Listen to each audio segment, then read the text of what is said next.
Welcome to the slop farm. Enjoy the video. You start now by verifying the simple but critical things. Make sure your device volume is up and not muted, and pick the correct output device. Once done, open PubG settings and set master, music, and SFX sliders to audible levels so the game can send sound.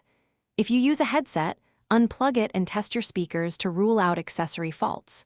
Do this immediately. These checks are the only foundation for fixing deeper audio issues and let you move on decisively. Next, you tackle system-level conflicts that often hide sound. On Windows, open the volume mixer and unmute PubG specifically, then confirm the chosen output device in sound settings matches your speakers. If exclusive mode is enabled, disable it so multiple apps can access audio.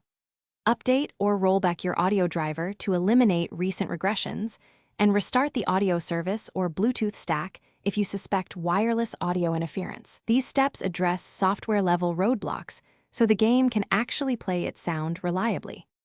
Finish by applying changes, force close PubG and relaunch, or reboot your device so new audio settings fully load.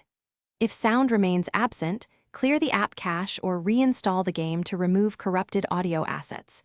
Make sure system notifications or do not disturb modes are off. They can silence app audio. One key troubleshooting tip: test a different audio app or play a video if other audio works. The problem is PubG-specific and reinstalling usually resolves it. If nothing works, document exact steps and contact support. Thanks for watching. Consider subscribing if we helped you today.